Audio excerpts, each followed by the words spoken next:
Bonjour, aujourd'hui un sujet qui me tient à cœur, c'est la peur. Je vais parler de la peur et de la manipulation de masse. Et en fait, c'est qu'une fois qu'on a compris que c'est l'instrumentalisation de la peur, ben finalement, en fait, ça marche beaucoup moins. Autour de nous, il y a des gens qui sont sidérés parce qu'ils adhèrent au système. Donc, la peur les sidère. Il y a des gens qui, au contraire, sont initiés, qui à un moment donné se disent mais non, là ça va trop loin. On passe d'une peur à une autre. Quand on regarde les médias dans toutes les chaînes, c'est un spectacle, hein, c'est du théâtre, c'est une mise en scène. Et on vous fait peur constamment. Donc déjà, c'est pas une bonne idée de regarder les infos. Pour deux raisons. Ça baisse les vibrations et surtout, ça met dans un état de colère. Donc ceux qui ont compris eh bien, que c'est de l'instrumentalisation de la peur, ben, ça marche beaucoup moins et ça finit un jour par ne plus marcher. On n'a qu'à regarder. Depuis 2000 ans, les religions ont commencé comme ça. Les religions dirigent un peuple par la peur, avec un maître, qui est Jésus, ou un berger. Et en fait, ce maître ou ce Dieu fait peur. C'est dans toutes les religions comme ça, hein. Donc, on fonctionne d'après nos peurs. Voilà. On ne s'écoute pas, c'est on a peur de Dieu. Après, à notre époque, il y a eu le Covid, qui nous a fait croire qu'on allait tous mourir. Juste après, il y a eu le réchauffement climatique. Après, il y a eu l'histoire de la Russie. La Russie qui nous font croire, hein, encore aujourd'hui, que la Russie va nous envahir. C'est une aberration géopolitique, hein. C'est une stratégie.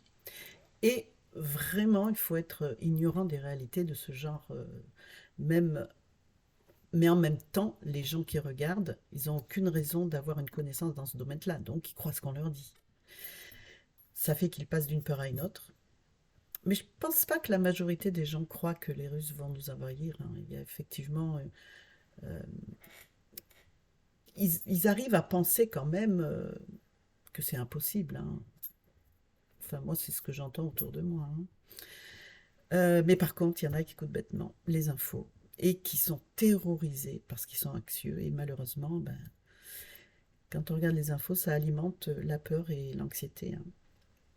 Mais à force qu'ils mobilisent des sujets de peur divers et variés, jusqu'à un moment donné, ça va être trop. Ça va être vraiment trop et les gens vont commencer à remettre les choses en question, hein. Je pense que c'est déjà le cas, parce que quand vous regardez le réchauffement climatique, il y a beaucoup de gens qui remettent en question quand même, hein. Il y a des gens qui parlent de glaciation plutôt que de réchauffement, ce qui est tout à fait juste. Dans certaines recherches, ils arrivent à prouver que le réchauffement climatique est une aberration.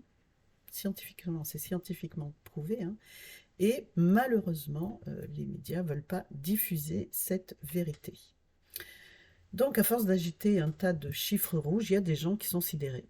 Parce qu'ils adhèrent au système, donc la peur les sidère. Il y a des gens qui sont au contraire initiés, qui à un moment donné se disent non, c'est plus possible, on passe d'une peur à une autre. Donc, quand on regarde les infos, qu'est-ce qu'ils nous disent? On nous apprend comment être pauvre. On nous apprend comment subir un problème climatique grave. On nous apprend comment on ne pourra plus vivre dans 10 ans sur cette terre carrément, quasiment invivable. En fait, c'est que de la propagande qui vise à nous terroriser. Malheureusement, il y a des personnes qui n'ont pas beaucoup d'échanges, comme les personnes seules, les personnes d'un certain âge qui n'osent plus sortir. Eh bien, la solution pour elles, c'est d'avoir un lien social, de ne pas les laisser seules, leur expliquer que ce n'est pas une bonne idée déjà de regarder le 20h tous les soirs au BFM TV qui diffuse 24 heures sur 24. Et on voit bien que quand on décrit tout ce qui est en train d'être décrit, à un moment donné, on va se poser la question d'une désobéissance. On ne peut pas continuer à obéir à un maître qui nous veut du mal. Il va falloir toujours faire ce qui nous paraît éthiquement en fonction de notre relation à l'éthique juste. C'est très important et je pense que la population y est prête. Pas les intermédiaires, nous avons évoqué tout à l'heure, hein, parce qu'ils sont trop pris dans le système. Enfin, dans le système aussi financiers. Et on a vu qu'avec eux, ça fonctionne bien. On leur demande de faire des choses aberrantes. Et s'ils les mettent en place, et on sait que ça peut descendre très très bas. Il y a une désobéissance de respect des institutions et de ce qui nous est présenté comme étant officiel. Il y a spontanément l'obéissance qui est très humaine, hein, qui est une soumission à l'autorité. Et cette soumission à l'autorité, ben, il faut que nous apprenions à remettre en question en comprenant d'où l'importance d'expliquer les choses. Et en comprenant ce qui est en jeu, en comprenant comment nous sommes manipulés, en comprenant comment nous sommes utilisés les uns les autres pour faire le mal et pour nous diviser.